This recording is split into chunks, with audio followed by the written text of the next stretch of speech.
क्या नाम हुआ आपका? मेरा नाम महेश कुमार मालू, नगर ये बताइए, तो इस बार बिहार में किसकी सरकार चाहते हैं?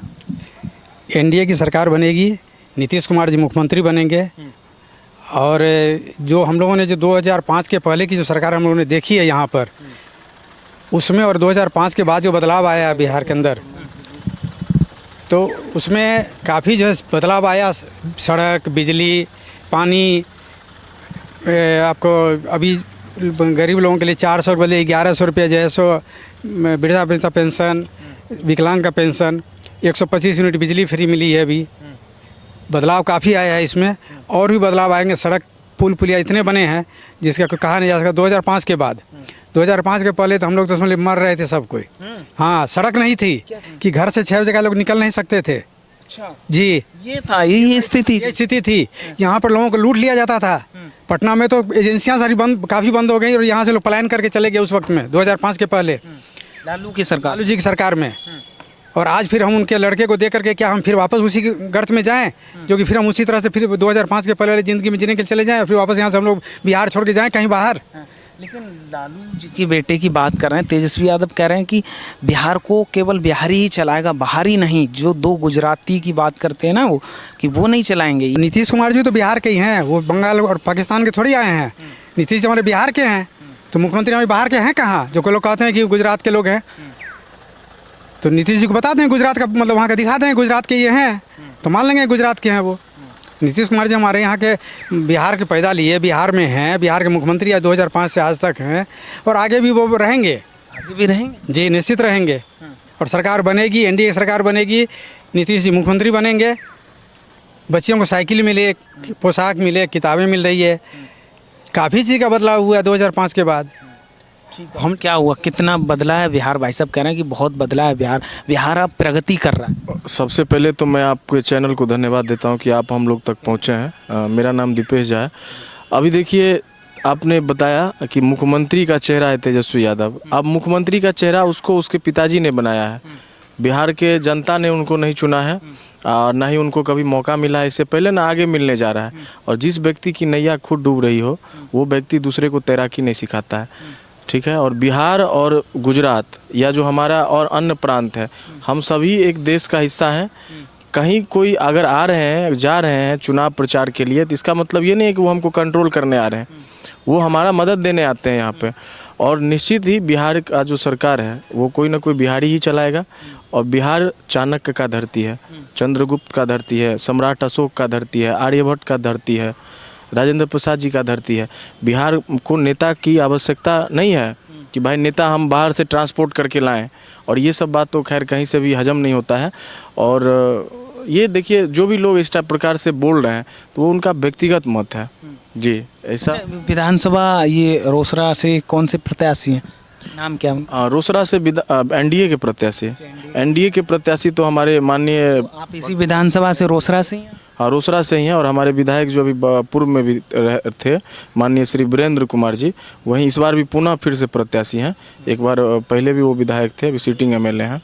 मतलब फिर से उनको ही जिताना चाहते हैं? हाँ, बिल्कुल जिताना चाहते हैं, क्योंकि इसका रीज़न है ना। देखिए, हमारे जो विधायक जी हैं, माननीय श्री वीरेंद्र कुमार जी, वो सिर्फ विधानसभा तक सीमित रहने वाले विधायक नहीं हैं, वो जनता के विधायक हैं। वो जनता के बीच में जा रहे हैं, लोगों से मिल रहे हैं, तो बहुत सारे लोगों को ये भी चीज़ नहीं नागवार हो जाता है। अभी आप तेजस्वी यादव को देख रहे थे कि राघोपुर में जनता थी पानी में डूबा हुआ, अब वो हेलीकॉप्टर से उड़ रहे थे। तो फिर ऐसे लोगों को ही लोग आजकल नेता मानता है।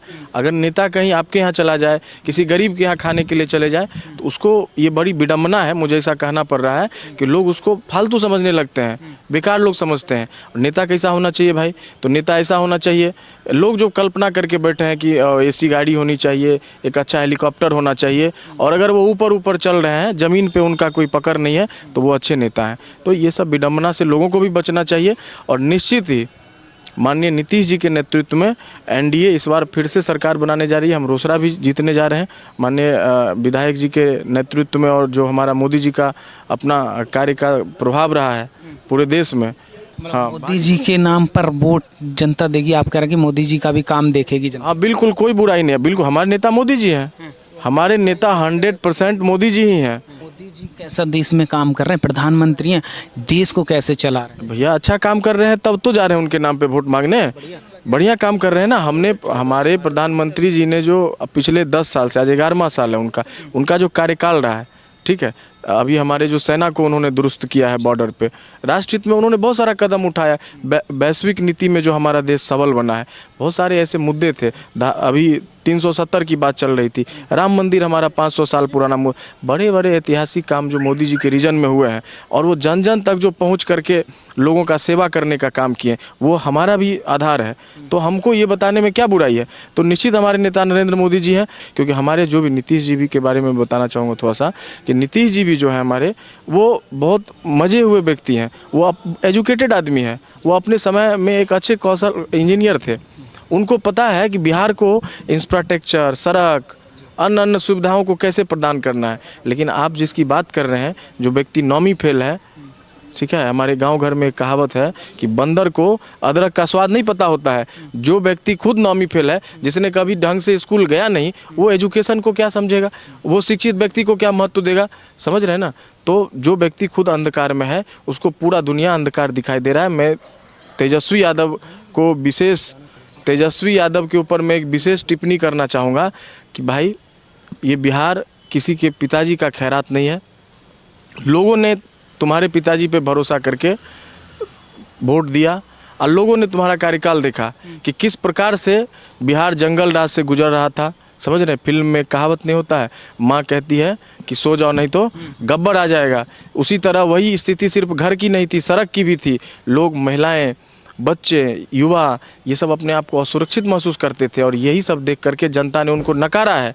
तो अगर वो फिर से किसी फिराक में है कि हम बरगला के, जनता बेवकूफ़ नहीं है कि आप उसको बरगला लीजिएगा। उन्होंने आपके कार्यकाल को देख करके आपको नकारा था और एनडीए का सरकार बनाने का काम किया। और हम लोग पिछले 15 साल से खास करके बिहार में अच्छे तरीके से जो जनता तक है वहाँ तक उनके योजनाओं को पहुँचाने का में सफल हुए हैं।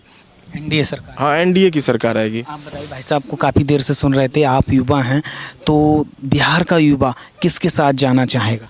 बिहार का युवा 100% मोदी जी के साथ जाएगा। गुड गवर्नेंस जो भी सरकार देगी उसके साथ जाएगा। आप अब देखोगे 2005 हम लोग बोलते हैं, 2005 में नीतीश जी भले आए, लेकिन आप जान रहे हो कि सेंट्रल गवर्नमेंट किसके अंदर में थी। तो वो जो होना चाहिए था बिहार के साथ, वो कोऑर्डिनेशन हो नहीं पा रहा था।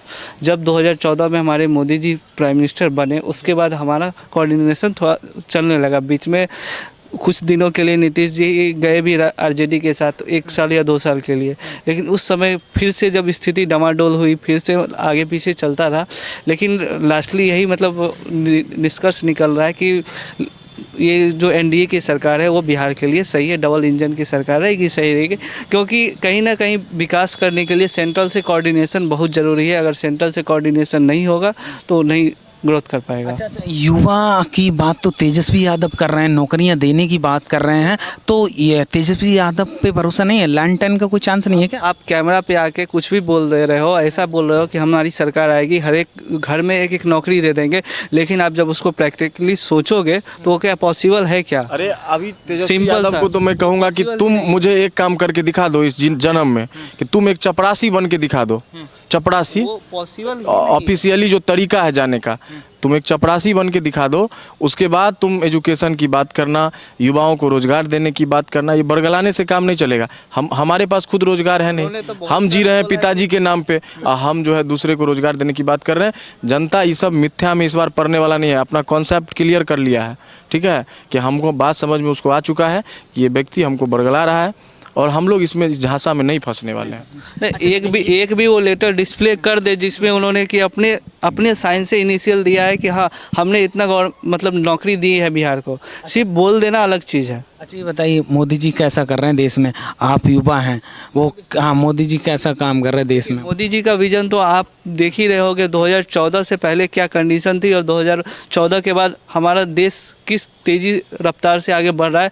हर एक सेक्टर में बढ़ रहा है, चाहे वो सेना हो, एजुकेशन हो, मतलब जहाँ भी हम देखेंगे हेल्थ मिनिस्ट्री काम कर रहे हैं। अच्छा, जो भी फैसले लेते हैं वो सही फैसला, वो मतलब पक्ष विपक्ष से परे हट के वो देश हित में सोचते हैं। नेशन फर्स्ट है उनका विजन, यही है नेशन फर्स्ट। जस्ट उसके लिए अगर कभी कोई टफ डिसीजन भी लेना हो, अगर आप देखोगे नोटबंदी का डिसीजन लिया, आप भले बोलोगे कि वो मतलब बोलने के लिए है कि वो गलत ले रहे हैं, कुछ भी ले रहे हैं, लेकिन अगर उसका परिप्रेक्ष्य दूर से सोचोगे, जितने भी विकसित कंट्री है वहाँ देखोगे हर एक साल 2 साल में नोटबंदी होती है, नोट बंद होते हैं, उसके पीछे बहुत सारा रीजन इकोनॉमिकल दृष्टिकोण से ही होनी चाहिए।